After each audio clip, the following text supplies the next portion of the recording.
보이십니까? 21세기 동북아 물류의 전초기지 평택항. 새로운 기회와 놀라운 변화. 생활의 감동이 전해지는 즐거운 발걸음. 평택이 시민과 함께 대한민국 신성장 경제 신도시로 더 새롭게 발전합니다.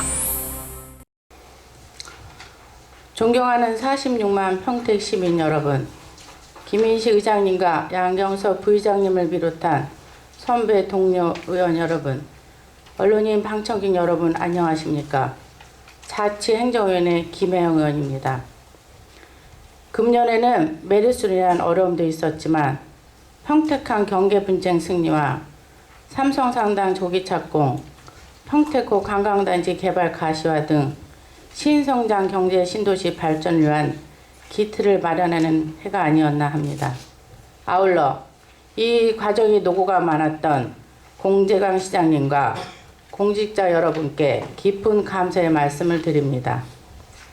오늘 본 의원은 2016년 평택항 개항 30년을 맞이하여 평택시가 미래를 위해 준비하고 또 발전시켜 나가야 할 과제에 대해 제안드리고자 합니다.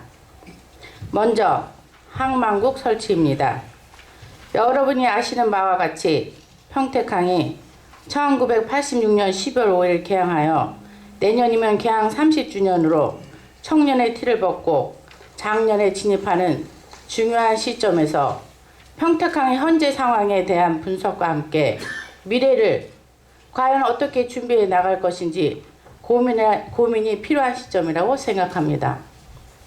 중국에서 가장 가까운 평택항은 경기도의 유일한 국제항으로 자료에 의하면 평택항의 2004년도 총 화물 처리량은 4,089만 톤에 불과하였으나 2013년도에는 1억 1,697만 톤을 처리하여 우리나라 31개 무역항 중 5위로 부상하였고, 지난 4년 동안 자동차 수출입 처리량 전국 1위, 전국 항만 중 최단 기간 내 총 항물량 1억 톤 돌파 등 빠른 성장세를 보이고 있으며, 대기업뿐 아니라 물류업에 종사하는 많은 중소기업과 소무역상들에게는 기회의 땅이자 도약의 발판으로 자리매김했습니다.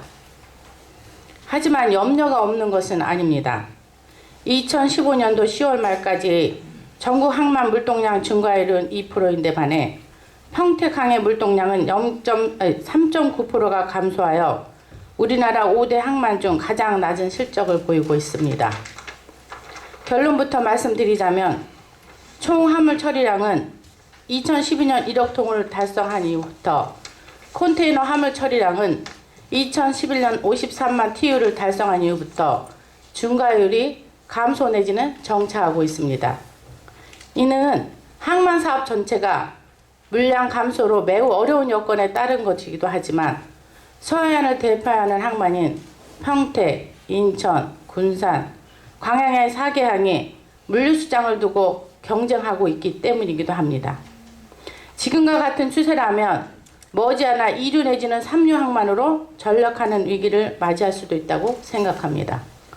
그러면 왜 평택항이 이러한 상황에 놓이게 되었는지, 평택항의 발전을 위한 정책 방향은 올바른지, 또 그동안의 기구와 인력, 예산 투자는 적절했는지 돌아볼 필요가 있다고 생각합니다.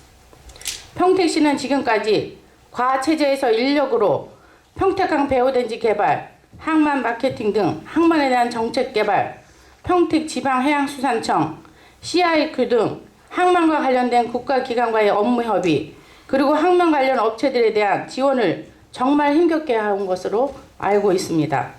하지만 항만 관계자들에 의하면 현재의 조직으로는 최근의 FTA 비준 등 급변하는 대외 환경에 능동적으로 대처하면서 다른 항만과의 경쟁에서 계속해서 우위를 서기는 어렵다는 지적이 계속되고 있습니다.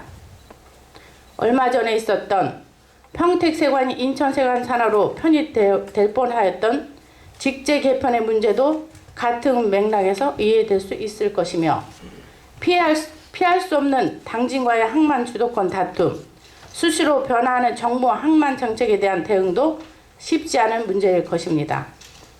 현행 문제도 산적해 있습니다. 당장 시급한 국제여객부도 건설, 이종 항만단지 단지 개발, 향후 평택호 관광단지와 항만의 연계, 국내 연항로의 개설, 크루즈 입항 노력 등 굵직한 문제도 있고, 중국인 관광객을 위한 편의시설 설치, 북부 지역 등 시내에서 평택항까지 접근성 개선 등 평택과 활성화를 위해 시에서 해야 할 과제는 손꼽을 수 없을 만큼 많습니다. 이 모든 것들을 현재의 과체제에서 감당하기에는 한계가 있다는 것이 본의원의 생각입니다.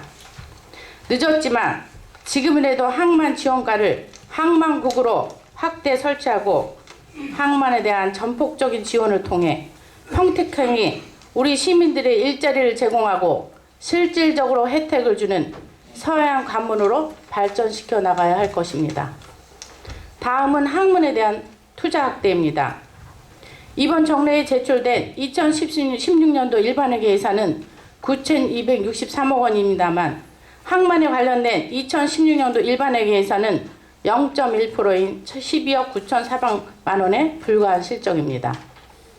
우리는 늘 평택항을 놓고 평택시의 미래 성장 동력이자 환항해권의 물류 중심 항만이라고 하면서도 정작 항만에 대한 투자에는 너무 인색한 것 같고 또 이것이 평택항의 헌주선한 점을 가슴 아프게 생각하며 항만에 대한 투자 확대를 촉구합니다. 존경하는 선배 동료 의원 여러분, 내년이면 개항 30주년을 맞이합니다. 2016년 행사 계획에 의하면 개항 30주년을 맞아 여러 행사를 계획하고 있지만 눈에 띄는 계획을 찾기는 어렵습니다. 부디 개항 30주년 행사가 일부 관계자들만에 의한 행사가 아닌 많은 시민의 축복 속에 범시민적인 행사로 개최될 수 있기를 바랍니다. 아울러 개항 30주년 행사를 일괄성으로 끝내지 말고 평택항의 발전을 위해 모든 시민들이 한마음으로 결속할 수 있는 계기로 만들어갔으면 합니다. 아울러 그 첫 단추인 항만구 설치에 대해 긍정적인 검토를 촉구하며 이를 통해 21세기 평택의 대항해 시대를 열었으면 합니다. 다가오는 새해는 여러분 모두에게 번수가 행복이 가득하시기를 기원합니다. 경청해 주셔서 감사합니다.